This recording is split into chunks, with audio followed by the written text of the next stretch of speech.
사랑하는 영락교회 지체들에게 주 안에서 평화 인사를 전합니다. 오늘은 2022년 9월 13일 화요일입니다. 오늘의 묵상 본문은 욥기 35장 1절로 16절까지의 말씀입니다. 오늘 본문 말씀 35장 1절부터의 말씀은 이렇게 시작합니다. 엘리후가 말을 이어 이르되 그대는 이것을 합당하게 여기느냐? 그대는 그대의 의가 하나님께로부터 왔다는 말이냐? 32장부터 이어지고 있는 엘리후의 변론을 주장을 이제 계속 이어가고 있습니다. 이것을 합당하게 여기느냐라는 것은 이제 문맥적으로 보면 앞에 나왔던 이야기들, 그렇게 주님에게 이름을 모욕했다고 얘기한, 주님의 의를 훼손시켰다고 이야기하는 그런 것들이 합당하냐 이런 질문일 수도 있고, 바로 뒤에 있는 문장, 그럼 이것과 통하는 것이죠. 그대의 의가 하나님께로부터 왔다는 것이냐? 지금 네가 의롭고 그 의가 하나님의 의를 네가 받은 것이라고 얘기하는 거냐? 그 얘기죠. 그것이 합당하냐? 이것입니다. 3절에 물론 이렇게 이야기하는 것은 합당하지 않다 이런 말이죠. 3절에 그대는 그것이 내게 무슨 소용이 있으며 범죄하지 않는 것이 내게 무슨 유익이 있겠느냐고 묻지만은 지금 하나님의 뜻에 따라 열심히 살았는데 근데 이게 다 나에게 지금 무슨 의미가 있느냐라고 이야기를 하는데, 이제 그것에 대한 참담한 이 엘리후의 심경을 이야기하는 거죠. 어떻게 그렇게 얘기할 수가 있느냐 이것입니다. 근데 사실은 욥이 하는 이야기는 지금 한탄의 이야기인 거죠. 정말 하나님의 뜻에 따라서 선을 베풀고 최선을 다해 살았다는 겁니다. 그런데 그 모든 것이 헛되고 지금 와서 보니 무슨 의미가 있네 지금 나에게는, 그런 거죠. 모든 재산과 가족과 모든 걸 다 잃고, 그 다음에 피부병이 도져서 쓰레기 더미에서 깨진 사기 그릇으로 자기 피부를 긁고 있는 그런 욥의 한탄이죠. 부인이 하늘을 저주하고 죽으라고 하는 얘기를 하잖아요. 그런 상황에서 나오는 그런 한탄인 거죠. 이 청년 엘리후가 그것을 어떻게 그렇게 얘기하느냐, 참담하다 이렇게 얘기를 하는 겁니다. 4절에 내가 그대와 함께 있는 그대의 친구들에게 대답하노라. 그대와 함께 있는 그대의 친구는 엘리바스, 빌다, 소바를 이야기하는 것이겠죠. 지금 엘리후뿐만 아니라 친구들까지 모두 도매금으로 전부 다 정죄를 하고 있잖아요. 5절에 그대는 하늘을 우러러보라. 그대보다 높이 뜬 구름을 바라보라. 하늘이라는 것, 사마임이라는 의미도 단순히 우리의 지금 스카이를 의미하는 게 아니죠. 하늘 봐라, 하늘로부터 말미암았다.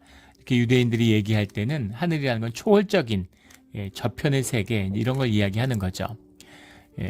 그대보다 높이 뜬 구름, 이것도 눈에 보이는 구름을 이야기하는 게 아니죠. 하킴 가버후라는 말인데, 하킴 가버후, 하킴이라고 하는 말이 이제 샤카크라는 말에서 온 말인데, 그 말이 이제 우리 창세기에 나오는 궁창입니다. 유대인들은 궁창이라는 것이 세상에 있고, 그 궁창을 밀어내고 하나님이 경계를 세우셔서, 그래서 거기에 땅도 있고 이제 이런 세상이 있을 수 있는 것이다. 그래서 노아의 방주라고 하는 건 단순히 비가 와서 물이 찬 게 아니라 하나님이 궁창을 튼 것이죠. 그 질서를 원래 것으로 돌이키는, 이것이 궁창입니다. 뭔가 이제 어떤 우리의 눈에 보이는 세계 너머의 것, 본질의 세계, 어떤 그런 눈에 보이는 현상을 뛰어넘는 이제 그런 세계를 의미하는 그 의미죠. 가보후라는 것도 원래 높다, 하잇 이런 말이 영어로 하면 높다, 뭔가 초월적인 것입니다. 그러니까 너는 그냥 현상의 것을 보지 말고 그 너머에 있는 것, 그 보이지 않는 것을 좀 보려고 해봐, 이제 이런 이야기죠. 이건 이제 하나님의 초월성, 하나님을 네가 어떻게 너의 삶 가운데 네 경험 안에서 재단하고 네 경험 안에 제한시키려고 그래. 하나님은 얼마나 큰 분이셔, 이런 이야기죠. 6절에 그대가 범죄한들 하나님께 무슨 영향이 있겠으며 그대의 악행이 가득한들 하나님께 무슨 상관이 있겠으며, 7절에 그대가 의로운들 하나님께 무엇을 드리겠으며 그가 그대의 손으로 무엇을 받으시겠느냐. 6, 7절이 이어지는 얘기지만 너를 너무 과대평가하지 마, 이런 거죠. 하나님하고 너가 무슨 하나님한테 네가 악행을 했다고 하나님께 회개해 끼칠 게 뭐가 있고, 또 네가 선을 행했다고 해서 하나님께 의로울 게 뭐가 있겠냐.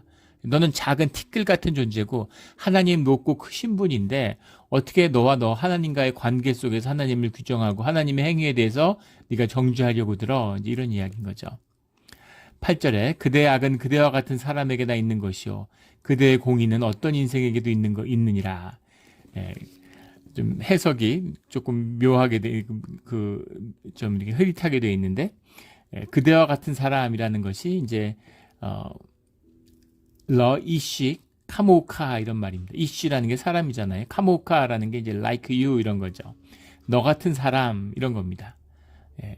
너 같은 사람이라는 말인데 그 사람이라는 게 일반 명사예요. 너를 말하는 게 아니라 사람은 누구나 악이 있다 이런 얘기죠. 그리고 그 공의는 어떤 인생에게도 있느니라. 어떤 인생도 벤 아담이라는 거죠. son of man입니다. 그러니까 어떤 사람도 악이 있고 어떤 사람도 의로움이 있어 이런 얘기죠. 맞죠? 의롭다 하시는 주님의 의가 함께했다. 의인이다 라고 할 때는 주님의 의가 덮은 것이고 누구나 의로운 행위도 하고 누구나 악이 있다 이겁니다. 근데 어떻게 네가 악이 없고 너가 의롭다고 얘기할 수가 있느냐 이런 이야기죠. 네가 어떻게 의인이라고 너 스스로를 주장할 수 있느냐 이런 이야기입니다. 네가 범죄한들 하나님의 어떤 영향을 주겠으며 너가 손으로 무슨 주님께 의로운 일들을 돌릴 수가 있겠느냐라고 하는 얘기는 이제 디이즘이라고 하죠. 보통 이제 하나님은 천지를 만들어주고 자연신론 우리말로 하면 자연을 창조하고 섭리로 움직이시는 거지 하나님이 무슨 인간사 일일이 개입하고 그래 이런 뜻인 거죠. 근데 그런 의미는 아닙니다. 그런 의미가 아니라 그런 하나님이 섭리로 움직인다는 그런 뜻으로 한 얘기가 아니라는 건 앞에 우리 33장, 34장을 통해서 알고 있죠. 주님의 개입이 분명하지만 너가 주님에게 무슨 영향을 미치고 또 네가 주님에게 무슨 해를 끼칠 수가 있겠느냐. 선한 영향도 악한 영향도 네가 주님에게 무슨 영향을 끼쳐서 뭘 할 수 있겠느냐 이런 얘기입니다. 악이 있으면 벌을 받을 수도 있는 것이지 그걸 가지고 주님의 의가 어디 있느냐. 내가 의인이었다고 얘기하는 게 당치나 한 소리냐 이런 주장인 것이죠. 그래서 모든 사람이 악이 있고 모든 사람에게 공의도 있다. 그것은 자연스러운 거지 너에게 있던 공의가 특별한 것도 아니고 양이 많다고 해서 네가 좋은 일을 많이 했다고 해서 네가 선한 사람이라고 얘기할 수 있느냐. 너에게 악이 있고 죄성이 있지 않느냐 이런 이야기인 것이죠. 9절에 사람은 학대가 많음으로 부르짖으며 군주들의 힘에 눌려 소리치나. 오늘도 신학적으로 중요한 이런 맥락이 하나 나오는데 학대가 많음으로 부르짖으며 군주들의 힘에 눌려 소리치나. 사람들은 학대받고 있고 고통받고 있죠. 10절에 나를 지으신 하나님은 어디 계시냐고 하며 밤에 노래를 주시는 자가 어디 계시냐고 말하는 자가 없구나. 학대와 어려움이 있지만 그 근본적인 원인을 주님에게서 찾는 주님에게서 그것을 해결하고자 하는 그런 주님에게 호소, 올바른 호소는 없다. 이런 얘기인 거죠. 나를 지으신 하나님은 어디 계시냐? 하나님의 섭리 가운데, 하나님의 뜻 가운데 왕이 세워지고 또 왕의 통치가 가능한 것이다. 라고 하는 것이 사람들의 일반적인 생각인데 받아들이는 관념이고 또 그렇죠. 그런데 그런 부당한 학대와 부당한 통치에 부르짖고 있는데 그것을 하나님 안에서 그 답을 찾고자 하는 자가 누구냐라는 거죠. 밤에 노래를 주시는 자가 어디 계시냐 하고 말하는 자가 없구나. 이게 심오한 말씀입니다. 밤에 노래를 주시는 자. 밤이라고 하는 것은 보통 어두운 밤, 이것은 주님의 임재가 사라진 고통과 어려움의 때를 말하는 거죠.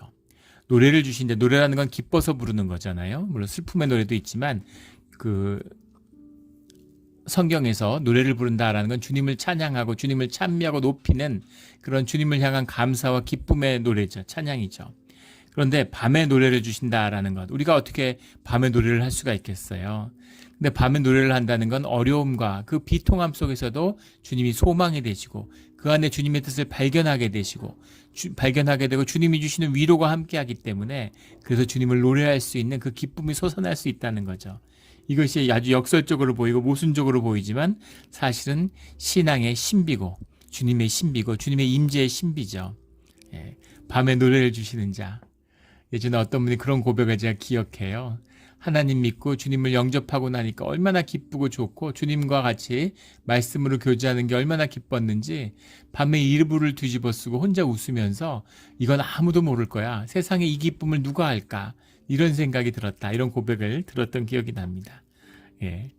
누가 보면 미친 사람 같은 거죠. 삶에 변한 게 없는데 조건과 환경이 달라진 게 없는데 뭔가 기쁜 것입니다.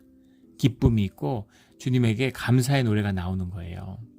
이것이 신앙의 비밀이죠. 이 깊은 비밀을, 믿음의 비밀을, 이 신앙의 기쁨을 맛보고 누리는 우리의 신앙이 되기를 주의 이름으로 축원합니다. 밤에 노래를 주시는 자가 어디 계시냐라고 말하는 자가 없구나. 그 폭압과 그 억압 가운데에서 그 주님을 만나고 주님의 임재를 깊이 경험하는 자의 노래가 어디 있느냐라는 거죠. 예. 그런 세계가 있는데 그걸 왜 만나지 못하고 그 주님을 탓하느냐, 현상적인 건 아니냐, 이런 거죠. 예. 이런 겁니다. 사업이 망했는데 주님 어떻게 이러실 수가 있습니까? 어떻게 이렇게 소중하고 주님의 이름으로 열심히 하고 돈 벌어서 좋은 일도 많이 했는데 이렇게 망하게 하십니까? 라고 하는 주장에 대해서, 야, 돈을 잃어버린 게 뭐 그렇게 대수야? 그런 게 아무것도 아니고 잠깐 스쳐가는 현상의 것이라는 걸 몰라? 그걸 뛰어넘는 하나님의 임재와 섭리와 그 기쁨, 그거를 네가 맛봐야지. 그래야 진짜지. 정답이죠. 이거 모르는 사람이 누가 있겠습니까? 엘리야한테도 엘리야가 한 얘기를 똑같이 할 수 있어요. 예. 그런데 지금 그 아픔, 그 비통함, 이걸 뭐라고 얘기할 수 있겠습니까? 예, 그 아픔도 진실이죠. 그 진실을 주님 앞에 토로하는 거예요. 예. 아, 주님은 오르시니까. 제가 예전에 신방을 갔는데 집사님이 비즈니스가 굉장히 어려움에 몰리고 있었어요. 그래서 그 어려움을 알고 찾아간 건데, 기도를 하는데 집사님이 교회와 선교사님들의 선교와 뭐 하나님의 일과 뭐 성전을 위한 기도를 하시더라고요. 그래서 제가 집사님한테 집사님, 그런 기도는 지금 하시지 말고 지금은 주님에게 자비를 베풀어 달라고, 비즈니스를 구해 달라고 주님께 간절히 기도하라고, 그게 진실이라면, 그걸 진짜 원한다면, 그렇다면 주님 앞에 그 기도를 드리라고, 그런 마음이 왔어요. 그렇게 말씀을 드렸습니다. 진실을 갖고 나와야 되는 거죠. 그 의미가 비즈니스가 중요하지 않다, 뭐 그런 의미가 아닙니다. 내 마음의 진실을 하는 게, 원하는 게 주님에게 간구하는 것이 기도의 시작이란 얘기죠. 내 마음의 진실이 정말 내 사업이 어떻게 되든 상관없고 그런 거 중요하지 않고 주님이 높임받고 주님의 하나님의 나라가 임하는 것이 나의 가장 소중하고 전부다.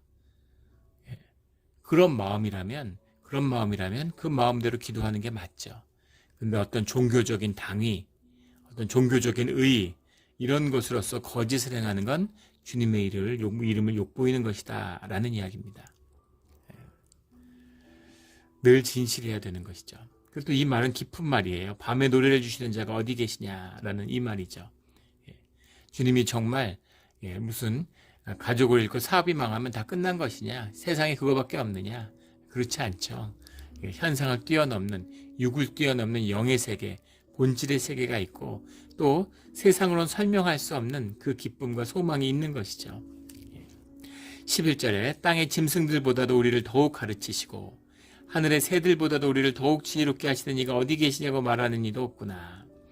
땅의 짐승들보다도 우리를 더욱 가르치신다라는 이야기는 두 가지 의미로 해석되는데, 짐승들보다 우리를 더 지혜롭게 하신, 똑같이 육을 가지고 있고 육식의 본성에 따라 살아가고 있는, 본능에 따라 살아가고 있는 그런 인간들, 하지만 그 동물들하고는 다르게 우리에게 영을 부어주셨기 때문에 우리를 영적으로 깨우쳐 주시는 주님, 그런 뜻으로도 받아들이고, 또 다른 의미로는 자연 만물, 이 짐승들과 새들을 통해서 우리에게 지혜와 깨우침을 주신다라는, 현상을 통해서, 자연을 통해서, 우리의 바깥의 세계를 통해서 우리에게 깨우침을 주신다라는 의미로도 해석할 수 있죠. 하늘의 새라고 하는 건 자유함과 또 지혜의 상징이죠. 표상이죠.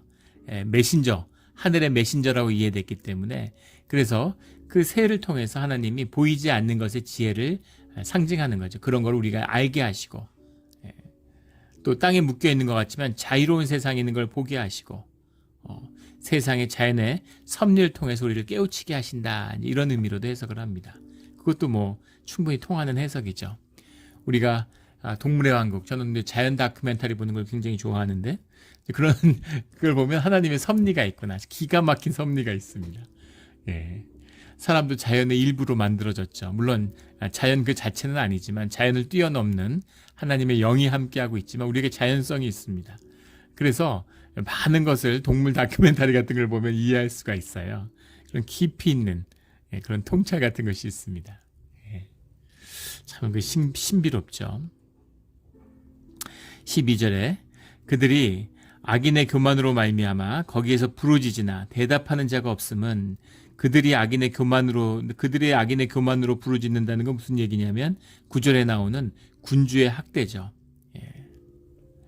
악인들의 교만, 그 군주들의 학대 때문에 많은 사람들이 고통받고 부르짖지만 대답하는 사람이 아무도 없다는, 거기에 대한 답이 없다는 겁니다. 예, 답이 없죠. 지금 국제 정세 같은 거 보세요. 악인이 횡행하고, 러시아가 우크라이나를 침략해서 수많은 1,300만 명의 난민이 났다는 거잖아요.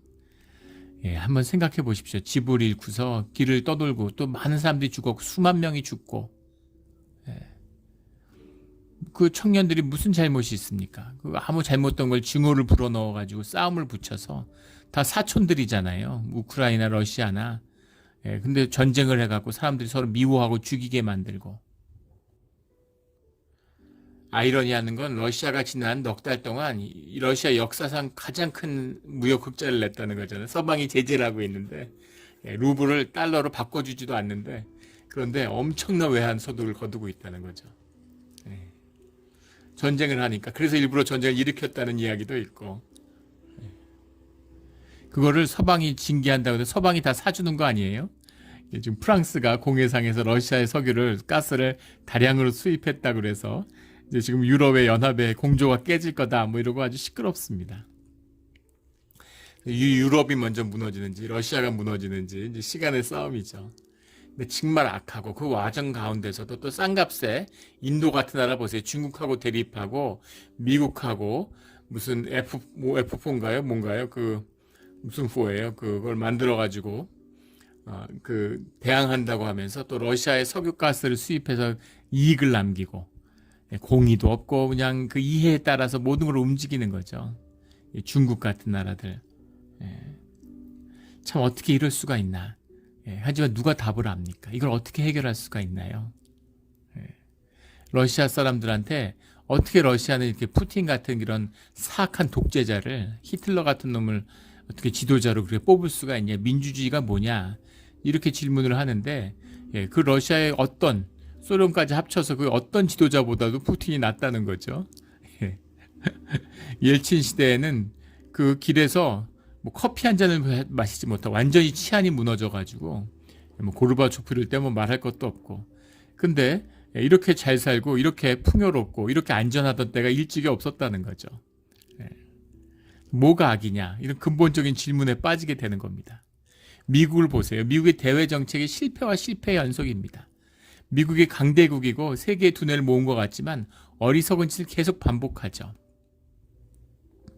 미국의 가치가 민주주의다. 민주주의를 하는 나라끼리는 싸우지 않아. 이게 미국의 오랜 믿음이죠. 민주주의를 이제 이식하려고 그래갖고 중동에 있는 이집트의 무바라크 정권을 무너뜨렸죠. 30년 동안의 친미 정권이었는데 그걸 무너뜨렸어요. 그리고 민주주의를 했더니 무슬림 형제단이, 미국이 테러 단체로 규정하고 있는 무슬림 형제단에서 대통령이 나왔죠. 레바논은 뭐 무슬림 형제단보다 더하죠. 하마스라고 하는 극악한 테러 단체입니다. 하마스가 레바논의 민주주의를 실시하니까 민주주의를 통해서 하마스가 집권을 했어요. 근데 민주주의가 뭔지를 모르는 거죠. 민주주의 제도가 아름답게 피어날 수 있는 것은, 피어났었던 것은 기독교 문명이라고 하는 신앙의 가치가 뒤를 받치고 있기 때문에, 사법제도도 마찬가지예요. 모든 공화정, 헌법제도도 마찬가지입니다. 그게 이제 그 아시아의 딜레마인 거죠. 일본 같은 나라 보세요. 일본도 다이세이 데모크라시라고 해서 1920년대에 민주주의가 꽃을 피웠습니다. 근데 그 끝이 무엇이냐면 30년대에 군부 독재였어요. 결국 일본을 패망으로 몰고 가죠. 왜 그렇게 됐을까? 근본적인 일본의 어려움이 있다는 겁니다. 일본의 이토 히로부미 같은 사람들, 오오쿠본 이런 사람들이 메이지의 원훈이라고 그러죠. 그 유신들이 처음에 유럽에서 헌법을 도입하려고 하는데, 헌법적인 가치라는 것을 이렇게 저렇게도 도입을 하려고 하다 보니까 그 헌법적인 가치라는 것이 사실은 민주주의 가치를 깔고 있는 거잖아요. 그런데 그 사회의 통치라고 하는 거버넌스라는 걸 근본적으로 위협하는 그 위험 자체가 사실은 그 민주주의라는 제도 속에 있다는 걸 본 거죠. 이토 히로부미 같은 보통 사람은 아니죠. 그런 깊은 통찰이 있는 겁니다. 그런데 유럽에서는 이게 어떻게 기능하느냐? 그것은 하나님, 보이지 않는 하나님을 믿는 사람들의 동의, 기본적으로 기독교 문명이라고 하는 그런 힘이 있다는 거죠. 가치의 힘이 있다는 겁니다. 법으로 정하지 않아도 이런 짓은 하면 안 돼. 인륜의 가치에 대한 기독교적인 그런 종교적인 동의위에서 헌법이라기 기능한다는 걸 본 거예요. 근데 일본은 기독교 문명이 없는데 그런 사회적 가치, 사회윤리가 없는데 어떻게 공화정의 헌법이라는 것이 일본에 이식될 수 있을까? 거기서부터 이제 천황의 신격화가 나오는 거죠. 살아있는 신을 만든 겁니다. 그 얼뛰기들, 200여 년 동안 새끼 낳고 오고 아무 힘도 없고 권위도 없었던 천황을 그런 존재로 만들어 놓은 거예요. 그러니 그 끝이 비극적으로 끝날 수밖에 없지 않겠습니까? 그런 것이죠. 도대체 이 악인의 역사를 어떻게 해결할 수 있겠습니까? 근데 대답을 찾을 수가 없는 거예요. 그 대답을 어떻게 찾습니까? 답이 없어요. 그 답을 찾을 수 있는, 그것을 바꾸어 갈 수 있는 희망은 주님께밖에 없다라는 거죠. 주님께 외치고 주님께 나와야 되는데 주님께 안에서 그것을 구하는 자가 어디 있느냐, 이런 이야기죠. 그런데 지금 그것을 호소하고 있는 욥의 문제는 뭐냐는 거죠. 욥은 하나님께 그것을 재판정에 세워달라, 재판을 하게 해달라고 요구하고 있는데, 그런데 왜 욥의 문제에 주님이 개입하시지 않고 욥의 문제를 풀어가는 게 뭐가 문제인가에 대한 엘리후의 주장인 거죠. 그것이 13절부터 나오는 이야기입니다. 헛된 것은 하나님이 결코 듣지 아니하시며 전능자가 돌아보지 아니하심이라. 바로 이 말에 들어있는 거죠. 헛된 것이라는 말이 싸우라는 말이에요. 싸우라는 말이 이제 emptiness, vanity 이런 거죠. 비어있다, 공허함, 허무함 이런 것이죠. 이 싸우라는 말이 출애굽기 20장 7절에 가면 주님의 이름을 망령되이 말하지 말라, 일컫지 말라고 하는 그 망령되다라는 말이 라싸우라는 말인데, 이 싸우라는 말입니다. 이걸 이제 부사적 용법으로 쓴 거예요. 싸우라는 거, 라싸우, 싸우, 망령되이, 거짓되이, 헛되게 이런 말이죠. 이 말의 의미는 하나님의 이름을 우상으로 만들지 말아라, 이제 이런 얘기죠.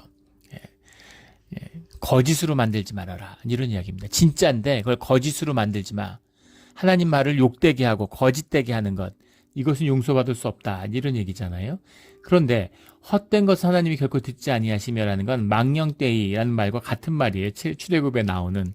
그러니까 거짓되게 잘못 접근했다는 거죠. 주님의 이름을 망령되이 일컬었다는 겁니다. 욥이.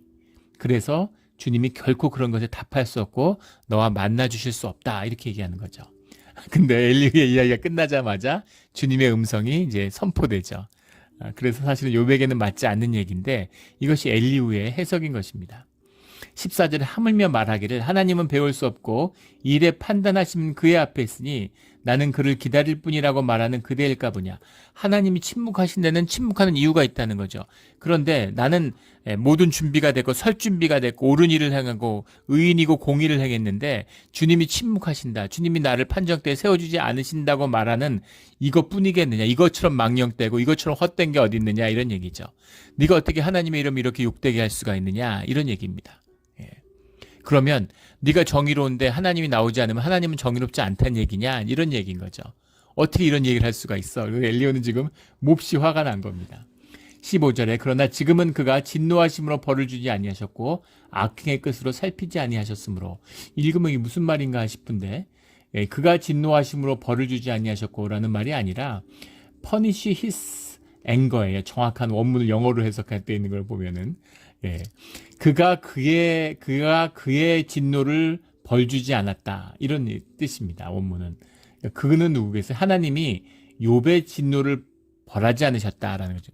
욥이 지금 화가 나서 주님께 자기의 억울함을 토로하고 있는데 그거를 주님이 징계하지 않으신 것만 해도 다행으로 알아, 이런 뜻이 들어있는 거죠. 그것에 대해서 주님이 침묵하고 너희가 오히려 은혜인 줄 알아. 너의 그런 망령된 행동을 봤으면 주님이 바로 너를 진짜 징계하셔야 되는데 주님이 그걸 기다리고 계시는 거야 라고 말씀하시는 겁니다. 악행을 끝까지 살피지 아니하셨으므로, 이 말도 그 의미죠. 너의 악의 그 끝을, 네가 행하는 악의 끝을 다 알았으면 주님이 거기에 대한 보응을 하실 텐데 아직 주님이 침묵하고 기다려주시는 걸 은혜로 알아, 이런 거죠. 심판이 지연되고 있다. 이제 우리 베드로전서에 나오는 이제 그런 말씀과 통하고 있는 것이죠. 16절에 욥이 헛되이 입을 열어 지식 없는 말을 하는구나. 지식 없는 말이라는 것은 지식이라기보다는 하나님을 모르는 얘기를 하는구나, 이런 얘기죠. 여기 헛되이라고 하는 거, 뭐 in vain 영어로 하면 헤벨이라는 말인데, 헤벨이라는 말은 단명하다라는 말로도 뭐 해석이 되지만, 시편 같은 데 보면 신명기나 레위기 이런 데 보면 우상이라고도 해석이 됩니다. 예. 그래서 거짓되이 하나님의 이름을 일컫고 있구나, 이제 이런 의미인 것이죠. 예. 그래서 엘리후의 주장은, 예, 고난이 있고 어려움이 있어. 하지만 누구나 다 그런 어려움을 겪고 있지. 근데 그 답을 주님 안에서 찾아야 되는 것, 이게 진짜다라는 겁니다. 어려움 안에서 어려움의 이유를 찾지 못해. 그 모든 이유는 주님 안에 있는 것이고, 주님께 찾지 못하는 이유는 무엇이냐면 욥이 하나님을 부르짖음에도 불구하고 너가 거짓되기 때문이다 라는 겁니다. 진실하게 주님 앞에 나와서 주님에게 합당한 주님의 이름을 불러라, 이런 이야기죠. 그리고 아직 네가 지금 심판을 받고 징계를 받았다고 고통스러워하지만 하나님의 진짜 심판은 임하지도 않았어. 그걸 고맙게 여기고 주님의 무릎 꿇고 회개해, 이런 의미인 것입니다. 진짜 맞는 말이죠. 어떻게 이렇게 구구절절히 옳은 말씀을 하는지 몰라요. 그러나 중요한 것은 그 말씀은 욥에게는 해당되지 않는다. 그 친구들과 마찬가지죠.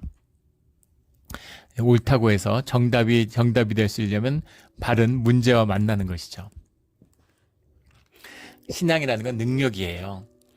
신앙은 살아있는 능력입니다. 그래서 삶을 누릴 수 있는 힘이 돼야 돼요. 공허한 지식들 아무 의미 없습니다. 교회들 보세요. 교회가 타락하고 무너지니까 제자훈련 세게 한 교회일수록 분쟁이 더 세게 납니다. 종교의에 취해가지고 유럽의 30년 전쟁 같은 건 인류 역사상 전쟁 중에 가장 잔인하고 끔찍한 전쟁이었다고 그러죠. 독일 인구의 3분의 2가 죽었는데 정말 참혹하고 잔혹하게 그지없는 전쟁이었습니다. 누가 하나님의 의의를 차지하냐를 놓고 싸운 것이죠. 나는 하나님의 자녀고 너는 악마다, 이러고 싸우니까 악마를 죽이고 악마를 진멸하는데 흥이 나는 것이죠. 근데 그것이 하나님을 기쁘게 하고 하나님의 영광을 돌린 일이었느냐? 전혀 그렇지 않다는 겁니다. 그래서 내가 하나님의 이름을 높인다고 하나님의 이름이 높아지는 것이 아니죠. 주님 앞에 겸손하고 주님 앞에 나를 낮추고 주님의 뜻을 겸허히 구하는 것이에요. 그리고 주님이 어떻게 주님의 뜻을 이루어가는 것인가라는 것을 기도하며 참고 주님의 인도하심을 믿고 함께하는 것입니다. 그것이에요. 그런 하나님의 뜻에 대한 신뢰와 믿음으로 주님의 길을 지키는 그런 우리 모두가 되기를, 또 오늘 하루가 되기를 주의 이름으로 축원합니다. 아멘. 기도드리겠습니다. 하나님 아버지, 우리가 열심히 교회 다니고 또 신앙생활을 한다고 열심을 내지만 때로는 우리가 종교의 거짓의 옷을 덧입고 있는 것이 아닌지 두려울 때가 있습니다. 썩어지는 무덤에 회칠하는 것이 아닌지 두려울 때가 있습니다. 마음의 진실을 밝혀서, 우리가 진실을 밝히면 견딜 수 없고 주님 앞에서 부끄러워서 어디 도망가서 숨을 수도 없는 그런 존재지만, 주님 앞에 주님을 만나고자 하는 삶의 이 고통과 이 모든 어려움들을 끝내고자 하는 그런 간절한 진실이, 그 간절함이 우리의 진실임을 주님이 아십니다. 주님께 올바르게 부르짖고 주님의 공의를 만나는, 살아서 주님의 나라를 만나는 우리의 신앙, 우리의 믿음이 되게 하여 주시옵소서. 어두운 밤에 노래를 주시는 자가 주님이시니 어두운 밤에 노래하는 자로서 살아가게 하여 주시옵소서. 세상의 물 위를 걷는 그런 주의 자녀가 되기를 원합니다. 감사하며 예수 그리스도 이름으로 기도드렸습니다. 아멘.